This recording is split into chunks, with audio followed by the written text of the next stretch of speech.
Hi, I'm Dave Worzel, and you're watching PHTV4 Police Update. And on Police Update today, we're going to take a look at scams and frauds that target citizens and hopefully find ways to avoid them. But if, unfortunately, we fall into that trap, what we can maybe do next. And to take a look at this topic, we're very fortunate to have a couple of Palos Heights police officers with us. On my left, Police Officer Ashley Vinson. On my right, Officer Kevin Apostle. Thank you both for being here.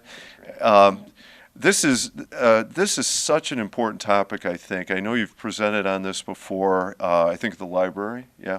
And it seems like, the scams are out there in a variety of formats. And so what I'm hoping you can do for us is give us some examples of what are the things that are out there now, the most current, and then what people should do when confronted by one of those situations, and then maybe, unfortunately, what they do if they make the mistake. Okay, so who wants to go first? Or you want to talk about what type of fraud and scams we're talking about? Sure. So what I'd like to do is we can go through a couple of slides, a couple of topics, and Ashley and I will kind of rotate on those if you don't mind.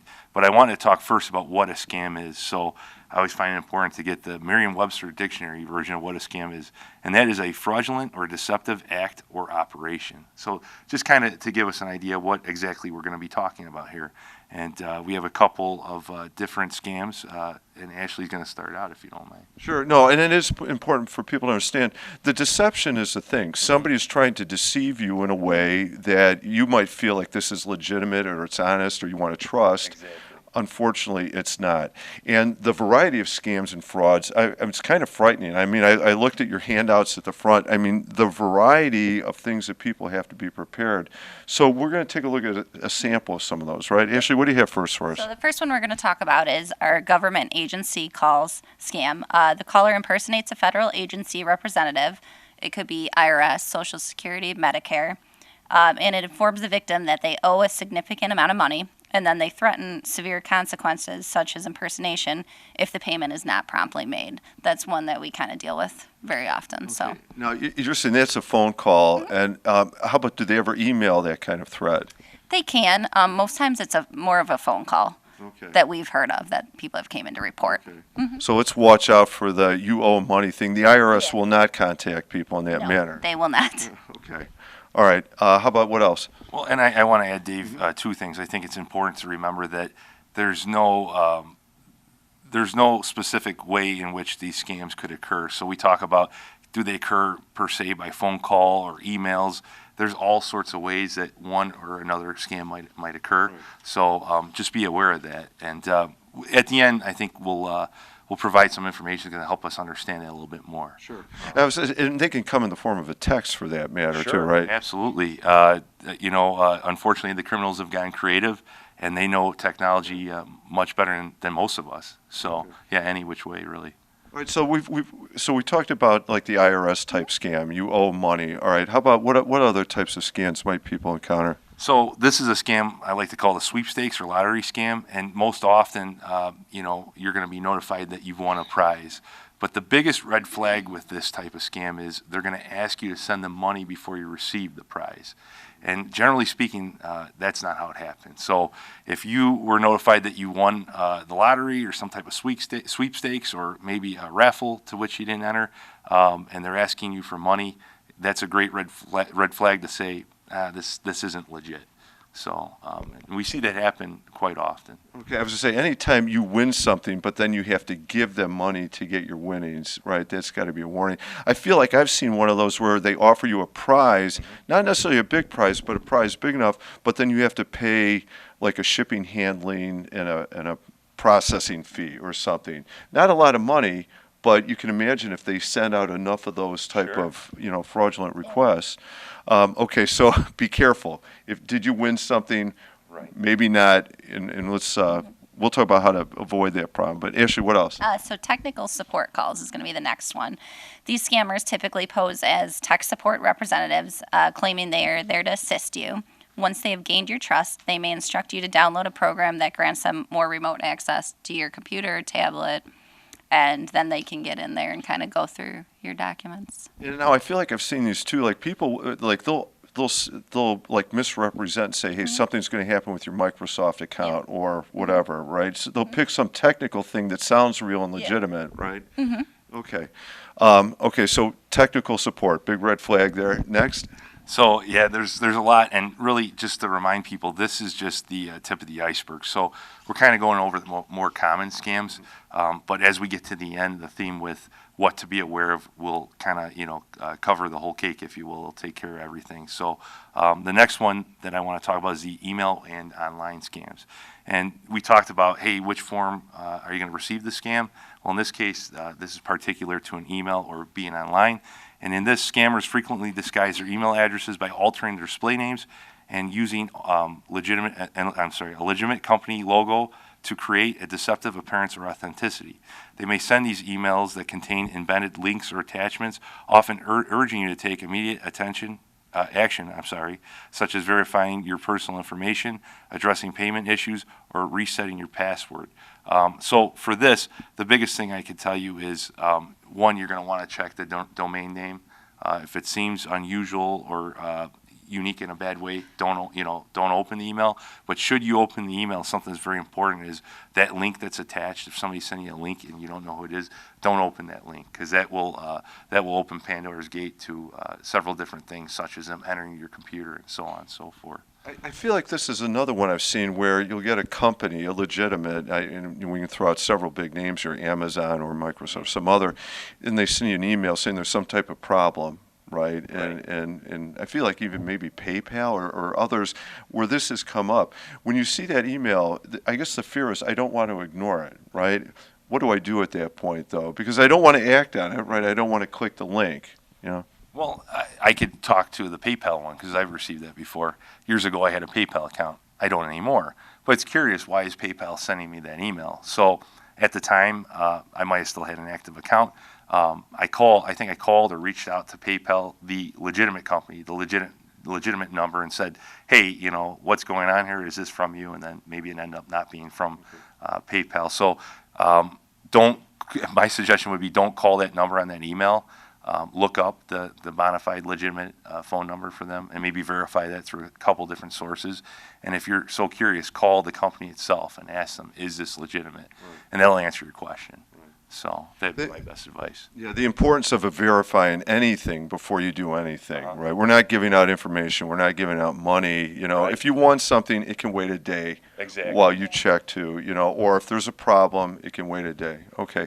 Any other scams or things you want to address? Another one, fake charities. The scammer possesses X as a representative or a charitable organization, often using persuasive tactics to solicit donations.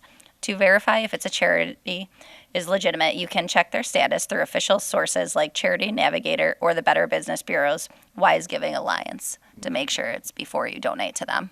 Yeah, this is to me. This is an especially scary one. I think around year round, but especially around the holidays, where people might want to help out. Yeah. And this is the type of organization they might normally want to support, but it's not. Yeah. It's a fraudulent organization. Just making sure it's valid before you're giving anything out for donations is a good way to go. Okay, good. Same deal. You want to help a charity out, let's make sure it's the charity that you think it is, right, before you give. And I have to mention, Dave, if I can, with that one that kind of hits home with us is there's charities, and I found I had an interaction one time. It was actually a robocall. The guy's voice always kind of sounds the same, and I kind of messed around with it to get different interactions and realize it was a robocall. But there's a representative saying that they're collecting for fallen police officers. And it's not to say that legitimate organizations like that exist. But I find that, just by the context of the phone call, I found that it seemed unusual. And to me, I'm like, this doesn't seem right. We, as the Palos Heights Police Department, do not seek out, charity. So if somebody's calling and representing us, that is definitely a fraudulent phone call. So be careful. And like I said, in that certain instance with me, I asked a few more questions, learned that it probably sounded like a bot, and hung up on them. So, and that was more just my curiosity. I kind of knew right away something didn't seem right with this. But I think that's an interesting point that you can try to interpret it. Probably a safer thing is not to. 100%, In your case, yes. You're a police officer and you're working a situation. But I would say general public, probably try to avoid that situation altogether, right? Yeah, and later on, I'll talk about the fact that, your best bet is just simply hang up, or if somebody's at your door, close the door.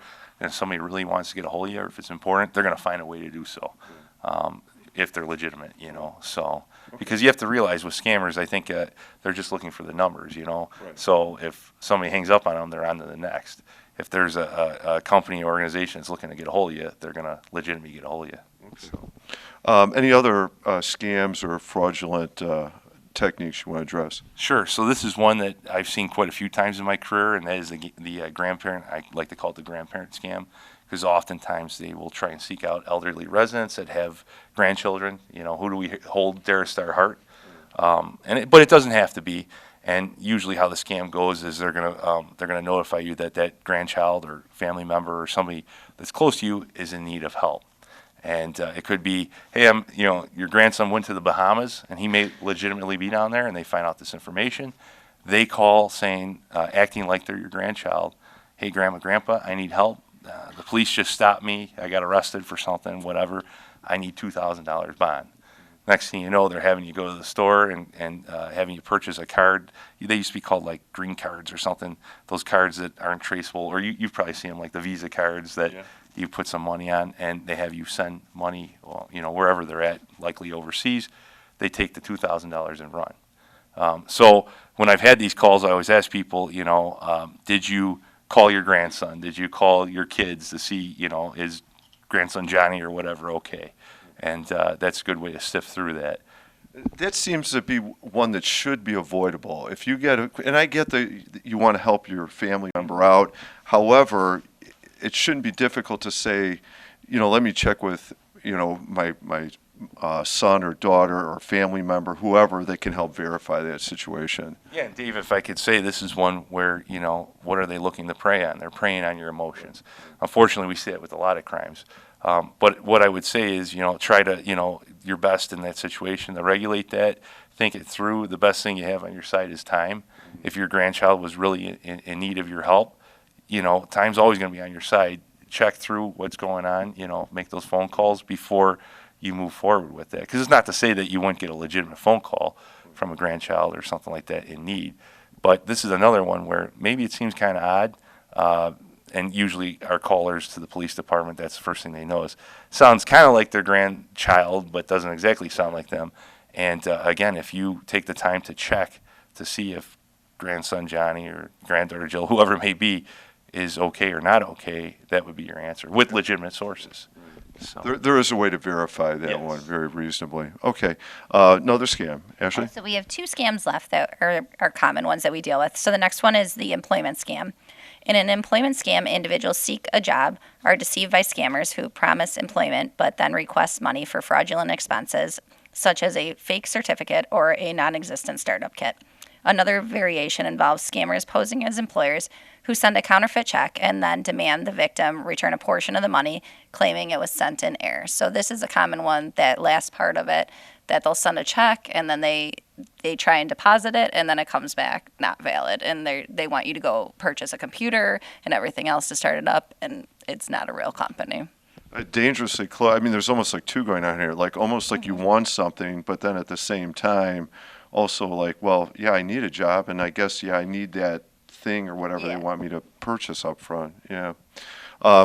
And we need to verify that too. Yes. Yeah, verifying that the business is that Verify should probably be the big word across all this. And you got one more you want to? Yeah. Yeah, so this scam is one that sometimes we see around town. It's the home improvement scam or home repair scam. And somebody representing themselves as a contractor, or frankly, they could be a contractor looking for some quick cash, comes to your house and pledges that you need some work done. Something doesn't look right. We need to address this right away. And then when they do the job, it's fraudulent in some sort of way. For example, subpar workmanship. They want a large upfront payment. That's usually a red flag. A good contractor that has a good business, they're probably not going to push you for that large sum up front, because that's kind of common sense. If I want you to do work, maybe on the front end there's an agreement to some amount, but like if they're asking for the full amount right away, to me that's a good red flag. Also, incomplete projects. unexpected additional charges, and even the contractor disappearing before the work is done. So, money's in hand, and then they get out of Dodge. I think of one that we had a couple of years ago where somebody came to a resident's door and said, we noticed some damage on your car, and we could fix it, and we could fix it cheap. And it ended up being that they did like a cheap Bondo job instead of an actual repair. So those are the things that you have to look out for.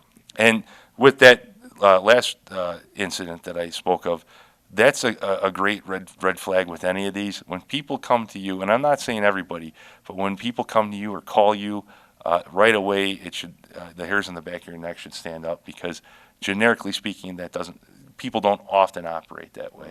I think of the phone call from Microsoft to somebody saying, there's something wrong with your computer, we need to fix it. Microsoft isn't going to contact you to fix your computer. So that's one of the ways to say, hey, this doesn't seem right. And that goes back to the scam that we talked about with the computer issue. Microsoft contacts you, and then they get some pertinent information and eventually hack into your computer.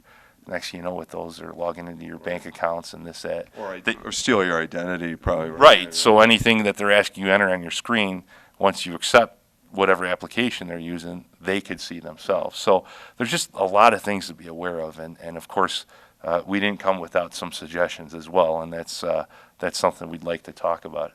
Good. I would say, so the next part of it, obviously verify. We've talked about how important it is to verify anything. But and there probably should be a little more follow-through in this, because somebody's out there doing a bad thing. Can we, get them now? Can we stop them, or can we prevent them? And unfortunately, then, what happens if, I gave out some information? So do you want to speak to some of this? So first thing, if you're suspecting it's a scam, whether they're on the phone or at your door, ask detailed questions. Challenge who they are, where they're with, what company. You can also hang up on them or slam the door on them. That's not a problem at all. If they're calling you, you can add them to your blocked list on your cell phone, or also report the incident to authorities such as the police or the Federal Trade Commission. Okay. So a variety of good things to do there, and say no, and you can always investigate and verify, right? Yeah, and obviously reporting to, law enforcement would be an important piece to this. Mm-hmm. Absolutely. And in addition to what Ashley spoke about, if you are the victim of the scam, you ask your question, well, now what? And she kind of covered some of these things. But, as far as reporting the incident, you might want to report the incident to different credit card companies that you might have. Freeze the accounts if you can. Sometimes based on the situation, they might ask you to close out the account, being the bank. And a lot of the big financial institutions are also going to do an investigation on their end and assist you with that. They have fraud divisions or fraud bureaus that will assist you with that. And additionally, report the scam to relevant authorities. The two that I could think of are oftentimes us.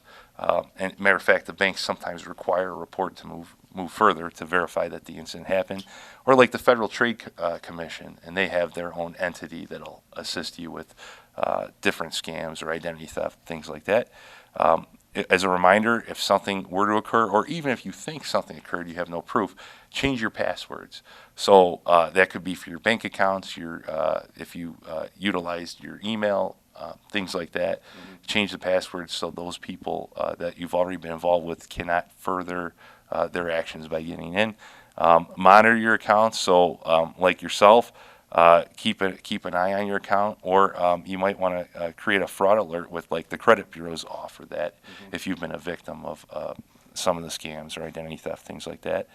And I always like to say, don't blame yourself, which is hard to say, because when you're a victim, oftentimes that's how you feel. How could I have done this? But put that energy, put that focus into making things right and fixing the situation. So, and I'm sorry. Well, I was going to say, I think and I've seen the numbers of people who are victims of some type of fraud or scam are, in my mind, they're monstrous. I mean, I know we're talking in the hundreds of millions of dollars are, stolen. So you're definitely not alone. You know what I mean? No. If you get targeted, you're one of, countless other people being targeted. So important to, okay, you were targeted, but what can you do now? Sure. Yeah. You have something else? And to that point, I'll mention something else. it happens to the best of us. It happens to people that do our job. It happens to people that are in banking. And, you know, it's like when you go to the grocery store, there's a certain psychology behind it to get you to buy the product. It's the same thing with scams. Like I said earlier, they're working on your emotions. So, you know, don't put that blame on yourself.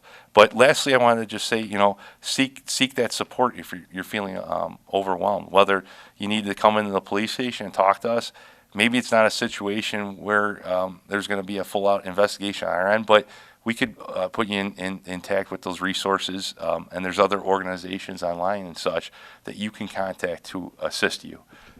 I think you can probably, you know, a person, if they feel bad, they feel, you know, they've maybe been taken advantage of, maybe the bad thing happened, or they feel like, oh, I can't believe I did something so stupid. But they can get to peace of mind if they get to help, if they, you know, talk to the police, contact one of the organizations that, you know, we have listed here. Any other advice or tips you want to give people? Just some other advice. Remember, if it sounds too good to be true, it is. Trust your instincts. If something feels off or seems suspicious, it likely is. Ending the call or closing the door is not impolite. If the contact is legitimate, they'll find another way to reach out to you. Okay. All very important and critical advice. Thank you very much. Kevin, did you have anything else? A couple more things. I know we've got a lot of information. So my term when I do these presentations is feel free to identify. I can't say that enough.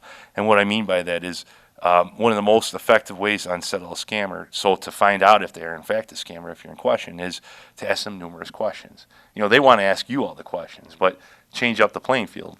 Ask them all the questions and inquire about their name, their company details, and specifics about their product. Again, if it doesn't seem right, and back to what we kind of said before, the better answer sometimes is just hanging up on them or closing the door and figuring it out later. And I know we don't like to be rude, but I can promise you it's the better option than becoming a victim. You know. And lastly, do your own research. You know, as I said before, after you ask the questions, check these companies' websites, read reviews, and verify their legitimacy with the Better Business Bureau or other registration sources. Like in Illinois, if you have a business, there's a registry for that you can check, things such as that.